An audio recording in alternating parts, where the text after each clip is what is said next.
কলিয়াবৰ সমষ্টিত অগপ বিজেপিৰ মাজত আৰম্ভ হৈছে বিদ্ৰোহ 2026 নিৰ্বাচনত কলিয়াবৰত পৰিয়ালকেন্দ্ৰিক ৰাজনীতি উফৰাবলৈ সাজু হৈছে বিজেপি কৰ্মী বিধানসভা নিৰ্বাচন কলিয়াবৰ অগপক এৰি দিবলৈ এবাৰ ৰাজি নহয় বিজেপি ইতিমধ্যে সমষ্টিটোত বিজেপি নেতা কৰ্মী আৰম্ভ কৰিছে কুচকাৱাজ এবাৰ কলিয়াবৰ কোনো কাৰণতেই অসম গণ পৰিষদক এৰি নিদিয়াৰ হুংকাৰ দিছে কলিয়াবৰ বিজেপিয়ে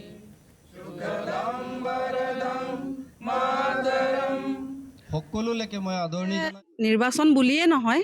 ভাৰতীয় জনতা পাৰ্টিৰ কাৰ্যকৰ্তাসকলে সাংগঠনিক স্থিতি সদায় শক্তিশালী কৰিয়ে ৰাখে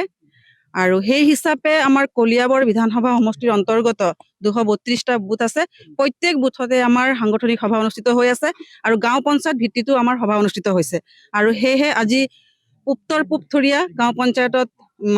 পঞ্চায়ত ভিত্তিত সভা অনুষ্ঠিত হৈছে আৰু কুসুমতলী গাঁও পঞ্চায়ততো আজি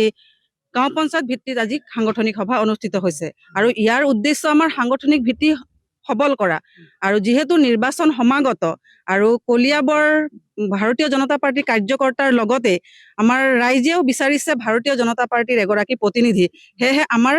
শক্তিটো আৰু অধিক বৃদ্ধি কৰিবৰ কাৰণে আমি অলপ তৎপৰ হৈছো